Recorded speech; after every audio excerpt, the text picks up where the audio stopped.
हम लोग सॉल्व कर रहे हैं नीट के PYQ क्वेश्चन पेपर। ठीक है, PYQ बोले तो हम लोग प्रीवियस ईयर क्वेश्चन सॉल्व कर रहे हैं 2025 के क्वेश्चन नंबर 5। देखिएगा क्वेश्चन क्या रखा है। देखिए क्वेश्चन कहता है बड़ा कॉम्प्लिकेटेड वे में, पर लेकिन सॉल्यूशन उतना ही आसान होता है। क्या कह रहा है, kinetic energy of the two similar car A and B having joule दे रखा है 100 जूल एंड 225 जूल। क्या दे रखा है आपको, सॉल्यूशन करते हैं हम लोग। देखिएगा कहता है के दे रखा है आपको ए का, कितना दे रखा है आपको 100 जूल। फिर बोल रहा है आपको के ऑफ बी दे रखा है कितना, बोलेंगे 225 जूल। फिर क्या रखा है, ऑन अप्लाइंग अ ब्रेक, मतलब हम दोनों कार को मूव करवा रहे थे। ठीक है, फिर हमने क्या लगा दिया, ब्रेक लगा दिया। ब्रेक लेने से क्या होता है, हमारे पास डी एक्सलेशन होता है, यानी गाड़ी स्टॉप हो जाती है। तो उसने लिखा है कार ए स्टॉप, मतलब ये जो कार ए था वो रुक जाता है, फाइनली वेलोसिटी उसकी 0 हो जाती है। अच्छा, फिर क्या रखा है, एंड आफ्टर 100 मीटर, पर वो 0 होने से पहले तक डिस्टेंस चलता है, यानी एस बराबर 100 नहीं 1000 मीटर। ठीक है, and car be stop after 100, मैंने इसमें भी अप्लाई क्या कर दिया हमने ब्रेक, तो फाइनल वेलोसिटी क्या हो जाएगी, इसमें भी 0 हो जाएगी।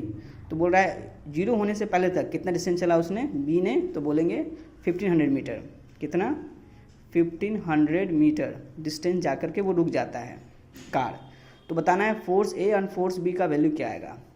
तो हमने एक चीज पर रखा है वर्क एनर्जी थ्योरम से। ये कहता है कहता है work done by all the forces, work done by all the forces equals to change in kinetic energy. ठीक है, अब ये चीज़ कहाँ पढ़ा गया हम लोग ने, हमने पढ़ा है इसको वर्क एनर्जी पावर चैप्टर में। Work energy and power chapter कौन से क्लास का है, ये 11th के फिजिक्स का पार्ट है। ठीक है, अब इसका सॉल्यूशन क्या बोलेंगे हम लोग, तो लिखेंगे वर्क डन का फॉर्मूला क्या होता है, तो लिखते हैं वर्क डन बराबर होता है आपके पास, वर्क डन बराबर होता है आपको force into displacement, force into displacement. ठीक है, अब इसी फोर्स डिस्प्लेसमेंट को किसके इक्वल करना है, हमें काइनेटिक एनर्जी के इक्वल करना है, क्योंकि पूछा क्या है, पूछा है the force on applied by the brake on a car A and B respectively the ratio of force F A on F B, यानी दोनों फोर्स का रेशियो पूछा है। तो क्या करेंगे हम लोग, लिखेंगे डब्ल्यू ए बराबर F A into displacement of A S A is equals to kinetic energy कितना दे रखा है आपको 100 जूल, तो लिखेंगे के ई ऑफ ए इक्वेशन 1। फिर लिखेंगे डब्ल्यू बी बराबर, तो F B into S B equals to K E B equation 2। अब दोनों ही इक्वेशन को हम लोग को क्या कर देंगे, डिवाइड।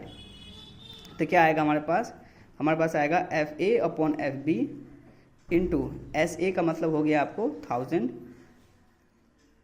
और एस बी का मतलब हो गया आपको 1500 इक्वल्स टू के ई ए का मतलब दे रखा है आपको क्वेश्चन में यहाँ पे 100 जूल, लिख देंगे 100 जूल। और यहाँ कर दिया मैंने, बेसिकली मैं क्या कर रहा हूँ, डिवाइडिंग इक्वेशन 1 बाई 2। मैंने इक्वेशन 1 को 2 से डिवाइड किया है, तो 100 डिवाइड बाई आ गया आपके पास कितना 225 जूल। देखिएगा 0 से 0 कट गया, 5 2 जा 10, 5 3 जा 15, ये 5 से कटेगा, 5 4 जा 20, 5 5 जा 25, 5 से कटा, 5 2 जा 10 20, फिर 5 से कटा 9, 5 4 जा 2/3 को उधर भेज दीजिए, तो हो गया F A upon F B बराबर हो जाएगा 4/9 इंटू 3/2, 3 3 जा 9, 2 2 जा 4, आंसर हो गया आपका 2/3। ऑप्शन आ रहा है आपको 4। ठीक है, इसमें कोई बेसिक लॉजिक ही लगा है, कोई बड़ा मेथड नहीं लगा है। ठीक है, हम बढ़ते हैं अपने अगले क्वेश्चन की तरफ।